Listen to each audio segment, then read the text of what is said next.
একটা কাহিনী আছে। আমার বাচ্চা অনেক পছন্দ ছিল, কিন্তু আমার বাচ্চা হইতো না। তাই আমার স্বামী বিয়ে করার সাথে সাথে আমি গলায় ধরে দিয়ে আত্মহত্যা করি। আমার আত্মা আর মুক্তি পায় না, এই জঙ্গলেই থেকে যায়। আর এরপর থেকে যদি কারো বাচ্চা হইতে দেখতাম তাহলে আমি অনেক খুশি হইতাম। কিন্তু আমি একদিন যা দেখলাম। আসো, তুমি কিছুক্ষণ রইতে দাঁড়াও। যেহেতু তুমি প্রেগনেন্ট, তোমার ভিটামিন ডি এর একটু দরকার আছে। এখন দুপুরে 1টা বাজে, এই ঠাডা পড়া রোদের মধ্যে ভিটামিন ডি দিব তোর কোন বাপে? আর কিছুদিন পরে আমাদের সোনামণি এই দুনিয়াতে আইব। এই দিনটার জন্য আমরা দুইজন কত অপেক্ষা করছি। বেবি নেওয়ার প্ল্যানিং থেকে শুরু করে এই 8 মাস পর্যন্ত ভিডিও বানায় ভালো ফলোয়ারই কামাইছি। বাচ্চা হওয়া পর্যন্ত ফলোয়ার মিলিয়নে চলে যাইব। ভিডিও বানানো বন্ধ করা যাইব না, কারণ তোমার ডেলিভারির খরচ এই ভিডিও থেকে উঠাইতে হইব। চলো একটা ভিডিও বানাই লাই। গেস, সামনে আমার বউয়ের ডেলিভারি, এখন ওরা ডাক্তার দেখাইতে হইব, কিন্তু ডাক্তার দেখানোর টিয়া আমার কাছে নাই। তাই আপনারা এই ভিডিওতে বেশি করে ভিউ দেন, যাতে এই ভিডিও থেকে ইনকাম হওয়া টাকা দিয়া আর চেক আপ করাইতে পারি। গাইস, আমি ওরে চেক আপের জন্য ডাক্তারের কাছে নিয়ে আইছি। ডাক্তার ওরে দেখে বললো যে ওরে এখনই ওটিতে নিয়ে যাইতে হবে ডেলিভারি করানোর জন্য। তো আপনারা সবাই ওর জন্য দোয়া করবেন। আর এই ভিডিওতে আপনারা সবাই বেশি বেশি ভিউ দিবেন, কারণ বাচ্চা হওয়ার পর বাচ্চার সব খরচ এই ভিডিও থেকে উঠাইতে হইব। আরে বেটা, চিন্তা করিস না, ভাইবের কিছু হইব না।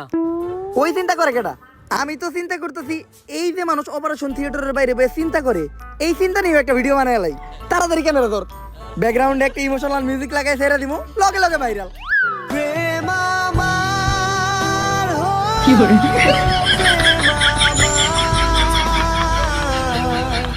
গাইস, অবশেষে আমাদের একটা ছেলে বাবু হইছে। তো আপনারা সবাই বেশি বেশি কমেন্ট করেন যে ওর কি নাম রাখা যায়। যার নামটা সবচেয়ে বেশি পছন্দ হইব আমরা তার নামটাই রাখবো।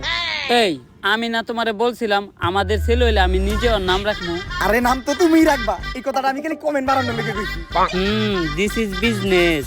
আরে ভাই, আপনারা যে ছোট বাচ্চাটা নিয়ে ভিডিও করতেছেন, মানুষের নজর বইলেও কিছু আছে। নাটকির পো ভিডিও না করলে তোর ফিসের টিয়া দিমু কোন থেকে?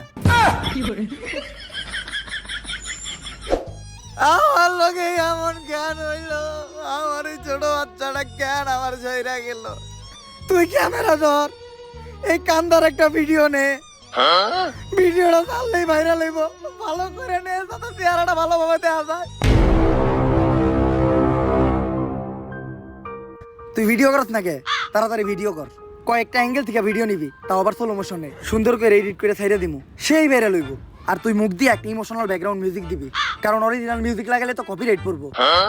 সাজিয়ে গুজিয়ে দে মোরে সজনী তোরা, সাজিয়ে গুজিয়ে দে মোরে।